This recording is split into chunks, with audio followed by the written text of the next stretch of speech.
Kaya ito pala yung bahay ng anay mga ka-farm. So malamang marami pang hindi nakaalam ito kung ano ang bahay ng anay. So ito mga ka-farm, tingnan na mga ka-farm. Ayan.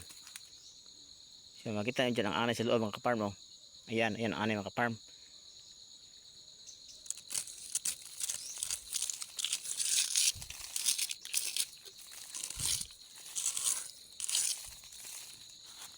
Ayun mga ka-farm. Oh.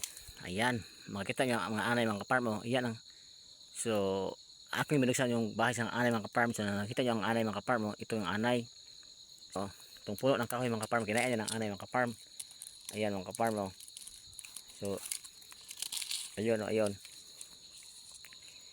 Pero sa likod nito